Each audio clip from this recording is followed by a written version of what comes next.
In honor of being halfway through the year now, I thought it might be fun/painful to look back on myself from 6 months ago when I made a video called 12 productivity lessons I'm using in 2023. And I did initially try to record this like a typical reaction video, but it froze in the middle of the Tightwires intro and then just stayed there for the rest of the video.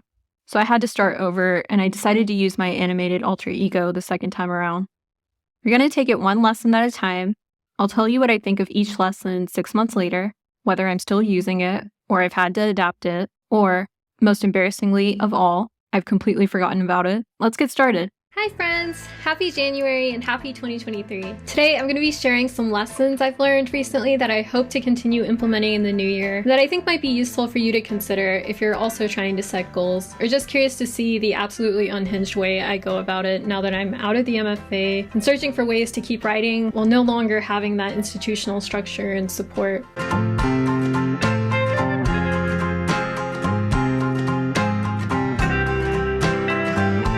I actually took author Sarah Cannon's HB90 course in early December, and I'll be mentioning it a lot throughout this video. As you might guess from the name, HB90 is a 90-day planning system. So through the course, I finished planning my entire first quarter, the first 90 days of 2023. I'm also using the HB90 planner, which I printed out and hole punched into this A5 binder. I will link everything in the description below if you'd like to check it out. It's my first time using this planner and this planning system. I never even knew quarterly planning was a thing, but I'm excited by the prospect, and in the first 2 weeks at least, I found it to be a really good system. Let me know if you want a more in-depth review of the whole thing. So I did really benefit from HB90. I used it for 2 quarters and then again last week for quarter 3.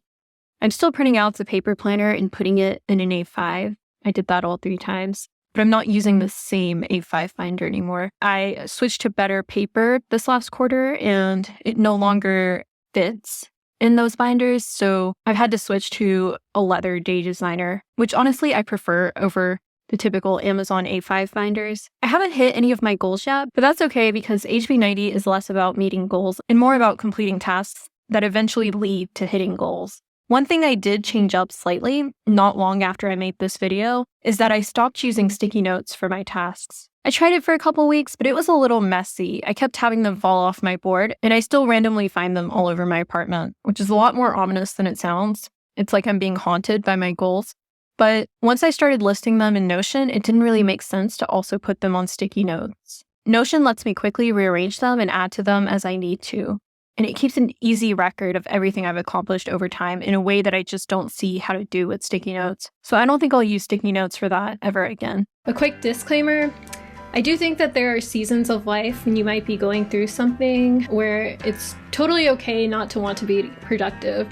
And if that applies to you, videos like these are probably incredibly unhelpful and annoying, and I am very sorry. Feel free to take all the time you need before coming back to this. With that disclaimer, here are the greatest recent lessons I've learned regarding productivity. Number 1, productivity is not a dirty word. You don't have to feel bad for wanting to be more productive.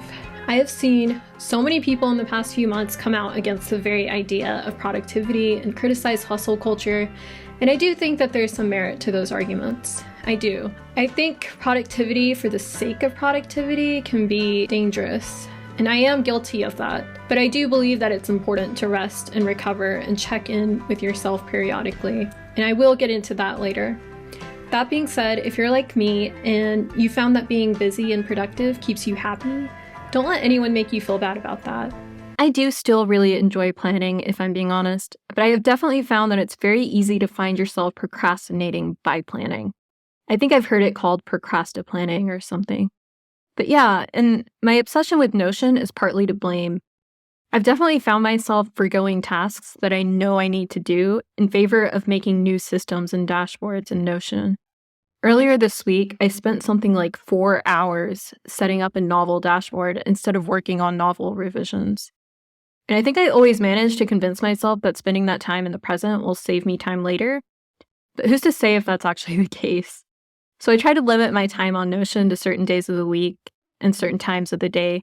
and I check in as often as possible to make sure I'm still generally making progress toward my goals. Number 2, plan quarterly, monthly, weekly, and daily, but then reassess every week and every day. When I'm planning quarterly, I'm planning for the best version of myself, my most ideal self. She's a little scuffed up when I'm planning the month, and she's almost a different person entirely when I'm planning the week and day. But that's okay. I found having a bird's eye view keeps me on track. It keeps me inspired and motivated. However, what I've discovered in the past 2 years or so is that I benefit a lot from weekly planning. Here is my weekly planning process. Every Sunday, I start by putting all the meetings I have scheduled for the week on the corresponding days in my weekly planner. Then I have a brain dump session where I list all the tasks I need to complete during the week in order to stay on track with the goals I set at the beginning of the quarter. I mostly write this list out by hand, but I found digital tools like the app Todoist really useful during particularly busy weeks when I'm overwhelmed and thinking faster than I can write. Next, I sort out this list and write each task down on a specific day in my weekly calendar so that I can make sure I'm not scheduling too much on any one particular day. Again, apps like Todoist are really useful in this regard because they allow you to easily move tasks around from day to day, which is especially helpful when things come up, as they inevitably do, and you end up needing to move things around. I'm still doing most of this. I haven't really done a brain dump in a while because Notion makes it really easy to see where I am in each project. And I can very easily move tasks from week to week on my Notion calendar, make sure it's set up perfectly, and then copy it down in my paper planner. And that's definitely made the process so much easier. Also, I deleted Todoist pretty soon after setting up my Notion calendar because Notion was doing the same thing, but better. I'm not sponsored by Notion, but maybe I should be. My next tip is to task stack whenever possible. Choose the path of least resistance by grouping similar tasks on similar days. Building themes around days makes it a lot easier for me to get things done. For example, I spend most of my time in comfortable clothes that allow me to get up and move because I take a lot of active breaks between Pomodoro sessions when I'm writing. That's how I'm able to walk around 5 miles every day. And I only wear makeup on probably like 2 days a week at most. But I had a work meeting today, so I had to get dressed and put on makeup.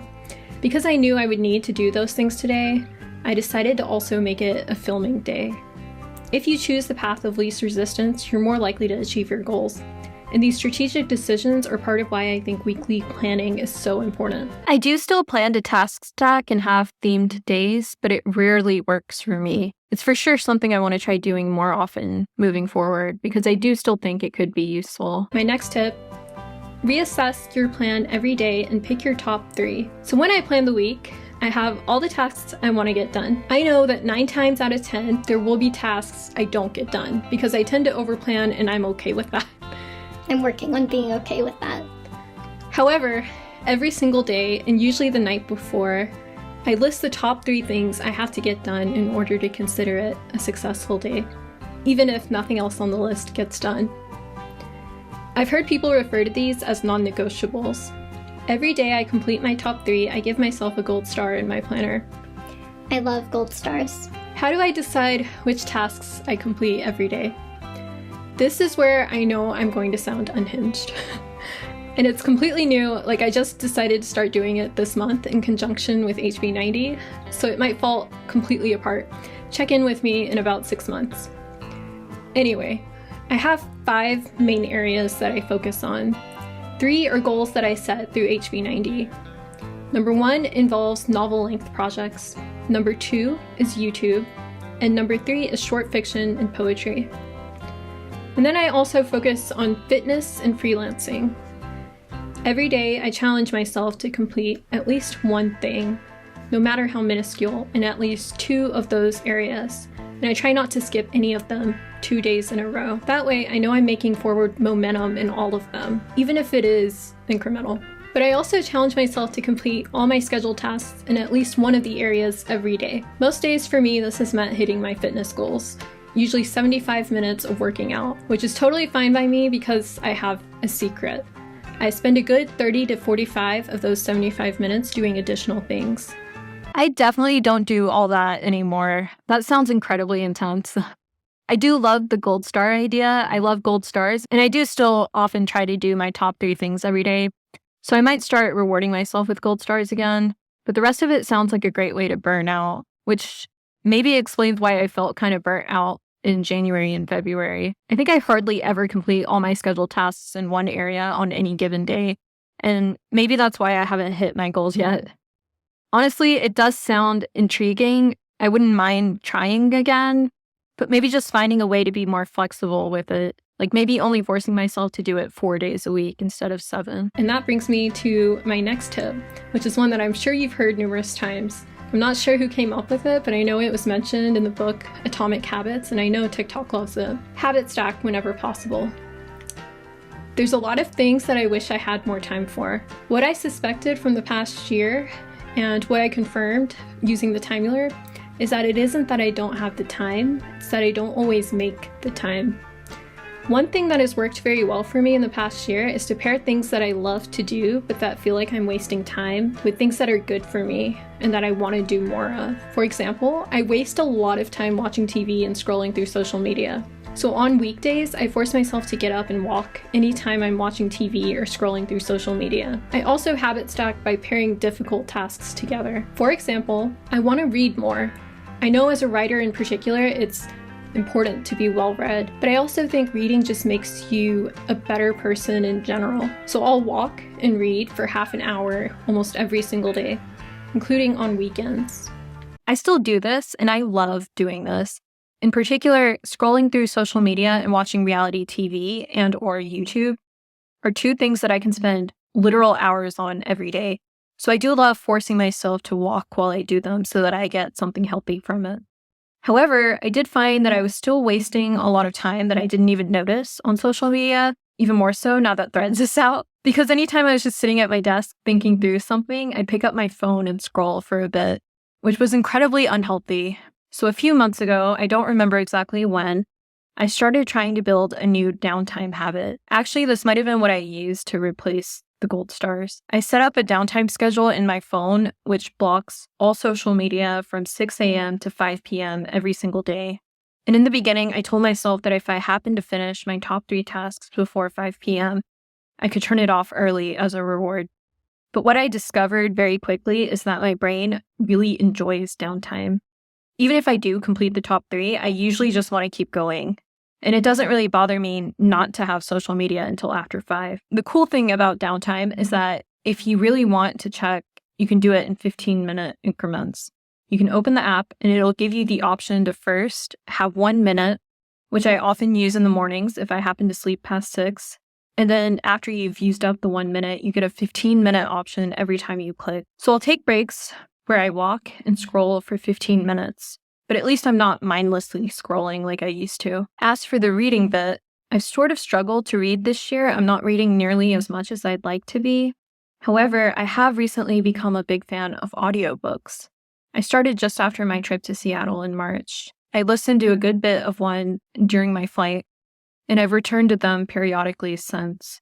If you have a library card, you can download audiobooks for free on the Libby app, and you can adjust the speed to whatever you like, and also set timers for it to turn off either after a certain number of minutes or at the end of the current chapter, which I think is so cool. Coincidentally, I also started running again. This quarter, actually, I'm challenging myself to run 4 times a week.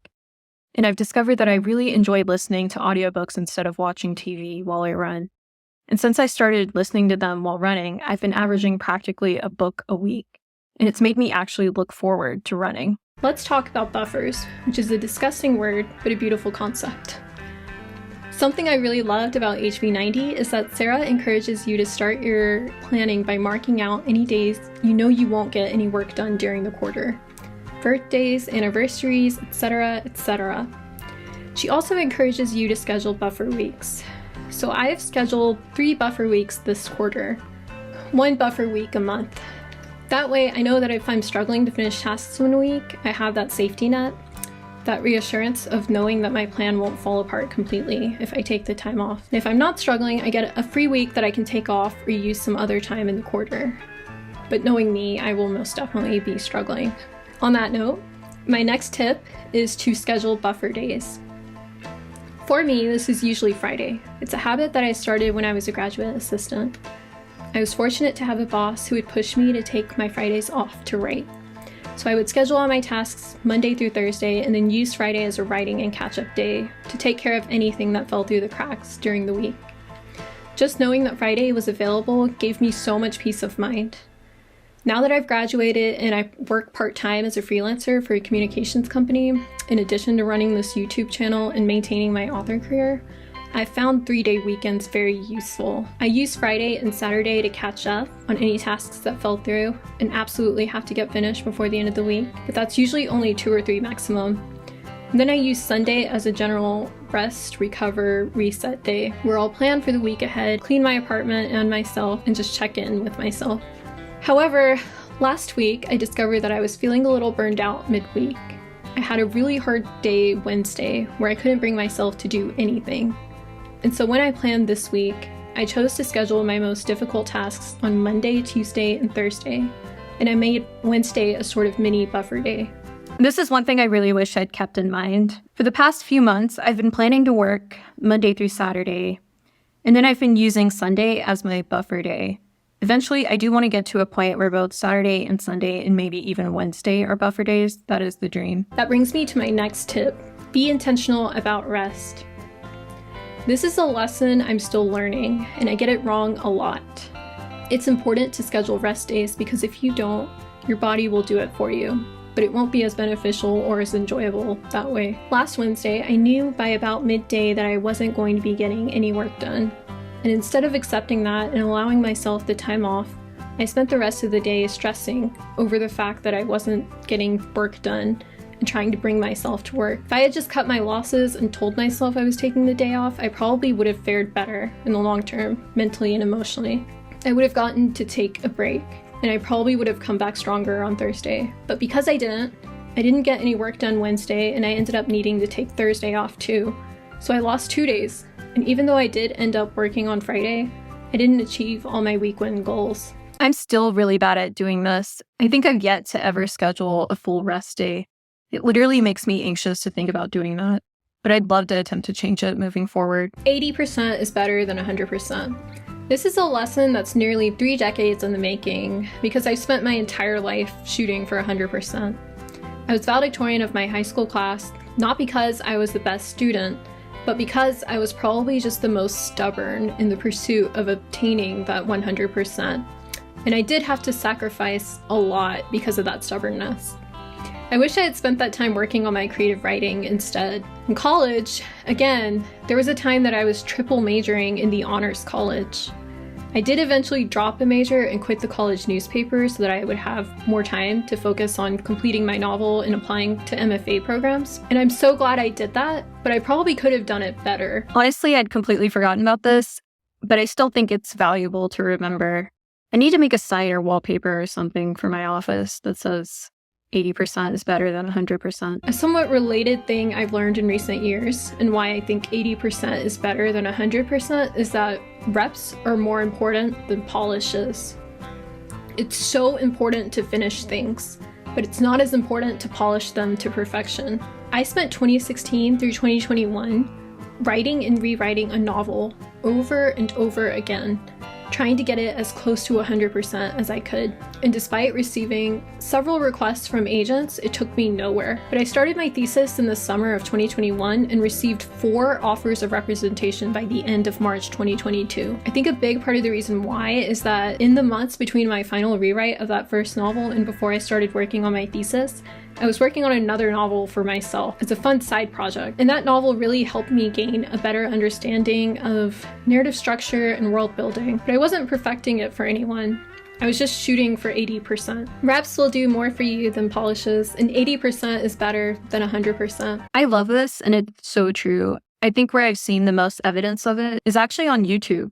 I really struggled to make videos for a time, but then when I forced myself to post a vlog every single weekday in April for National Poetry Month, it became so much easier, and I do think my videos improved significantly as a result. I need to remember that writing probably works the same way. My next 2 tips are my favorite ones. First, think of your past self.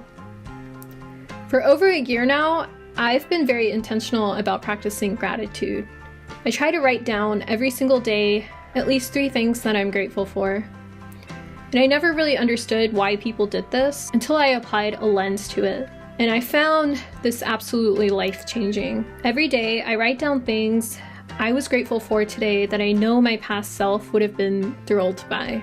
For example, around this time a year ago, I was nearing the end of my MFA and had just started searching for a job. What followed were several grueling months of interviews and projects and lunches that went nowhere and probably cost me a lot more than they should have, mentally and financially. And through it all, I had this nagging voice in the back of my mind wondering if I was giving up too much and for the wrong reasons. But now I'm in a freelance position that allows me not only the flexibility to maintain a writing schedule, but also to do work that I find truly rewarding and meaningful, because I'm working for a company that handles communications for DEI initiatives in the region. I am no longer working for that company. The University of Arkansas was one of their clients, and they actually recently announced that they're dissolving their DEI division entirely, which is an incredibly sad development. I did spend some time freelancing for the business college and their magazine, and also doing social media on a freelance basis for a literary magazine, but I recently accepted a full-time position that starts in August. I think I'll still have time to write, but that's a problem for future Hiba. My next tip: think of your future self.